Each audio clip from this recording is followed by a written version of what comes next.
programang ito ay rated SPG. Striktong patnubay at gabay ng magulang ang kailangan. Maaaring may masiselang tema, lengguwahe, karahasan, sexual, horror o droga na hindi angkop sa... Dapat sa labas lang yan eh. Actually po, hindi na po pinasasama ni Sir Pepe si Zoe Tanyag sa last will and testament niya.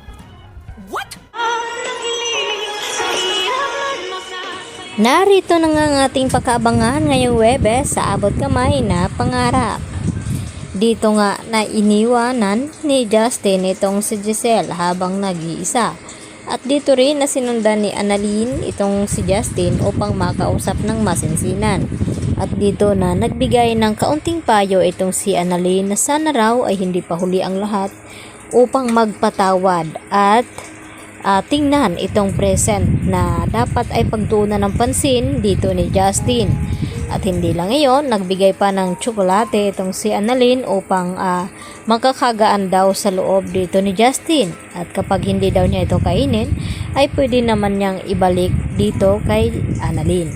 At nagtanong itong si Justin na kung papaano daw napatawad ni Annalyn itong kanyang tatay na si RJ. At dito na ipinaliwanag dito ni Annalyn kay Justin na mas gustuhin niya magpatawad kaysa hindi makumpleto ang puso dito ni Annalyn na magkaroon nga ng galit dito sa kanyang ama dahil tao lamang itong si Annalyn na kinakailangan magpatawad. Subalit ang sagot ni Justin sa kanya na magkaiba naman daw sila ng dinanas dahil ipinamigay siya ng kanyang ina at itong si Annalyn ay hindi. Kaya naintindihan ni Annalyn ang pinagdadaanan ngayon ni Justin. Samantala, binalikan naman ni Annalyn itong si Giselle at dito niya na kinausap ng masinsinan na naintindihan niya ang kalagayan ni Giselle ngayon. Sana nga ay makayanan niya ang lahat ng kanyang pagsubok na dinaraanan at sabi ni Annalyn habang hindi pa napatawad itong si Giselle ng kanyang anak na si Giselle ay pwede naman daw na si Annalyn muna ang yakapin ito at yun nga. Nagyakapan ang dalawa upang makagaan din naman sa loob dito ni Giselle at nagpapasalamat itong si Giselle kay Annalyn dahil sa sobrang kabaitan daw nito. At maya-maya nga ay sinabi ni Giselle kay Annalyn na gusto daw niyang mapag-isa dahil gusto niya makapag-isip-isip. At umalis naman itong si Annalyn at maya-maya din dumating itong si RJ at may dalang puto bongbong at bibingka na kanilang paborito daw noon ni Giselle at RJ. At dito rin na nakapagtawaran itong dalawa at humingi ng sorry sa isa't isa ang dalawang ito. Kaya nagiging maayos na rin ang kanilang samahan.